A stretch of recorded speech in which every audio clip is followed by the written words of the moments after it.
Fishing trawlers in the North Sea sometimes pull up something strange in their nets.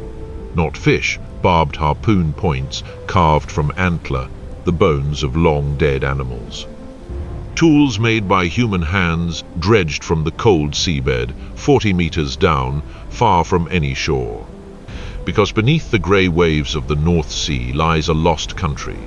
It was once as large as England. It was green and rich and full of people. Its name is Doggerland, and this is the story of how it drowned. To find Doggerland, rewind 8,000 years. At the height of the last ice age, so much water was locked up in ice that the sea stood far lower than today, and the floor of what is now the North Sea lay open to the sky. As the ice melted, this exposed plain came alive. Tundra gave way to river valleys, marshes, lakes, and woodland. This was not a land bridge, not some thin causeway between Britain and Europe. It was the heart of the continent, one of the richest hunting grounds in all of Europe, a whole world in its own right, where Britain and the mainland were simply two edges of the same living country. And Doggerland had people. They were Mesolithic hunter-gatherers and fishers. They moved with the seasons across the marshes and river valleys, hunting red deer and wild boar, trapping fish in the reed beds, gathering hazelnuts in the woods. They traveled its waterways in dugout canoes, hunted with barbed harpoons and delicate flint blades. They were not primitives huddling in caves. They were a skilled, mobile, thriving culture, at home in a landscape they knew intimately. People, in every way that matters, like us. Their world was already dying, quietly, and long before any wave. As the great ice sheets kept melting, the sea kept rising, century after century. It came not as a flood, but as a slow, patient theft. Hunting grounds became mudflats. Mudflats became sea.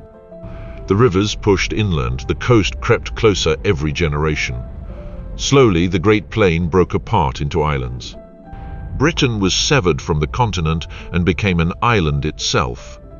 Whole lifetimes watched the land of their grandparents vanish beneath the tide. By the end of all that vast country, only a low remnant island was left.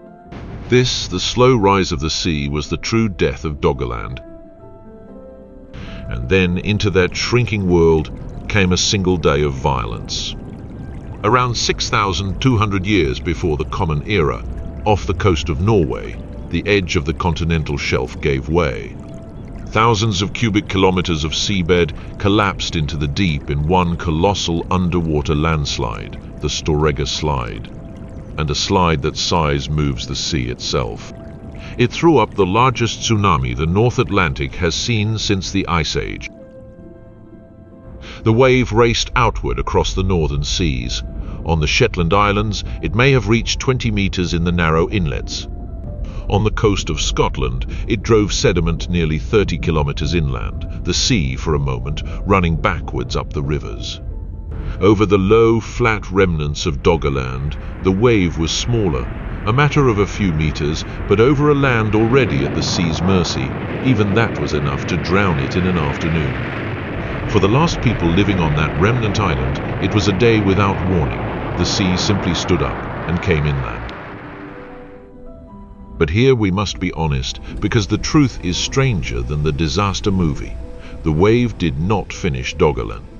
It receded, and the sea kept rising anyway, as it had for thousands of years before. The last high ground, Dogger Bank, survived for another 1,000 years as a lonely island. Before it too slipped beneath the waves, there was no single ending. Just a long, patient drowning, punctuated by one terrible day.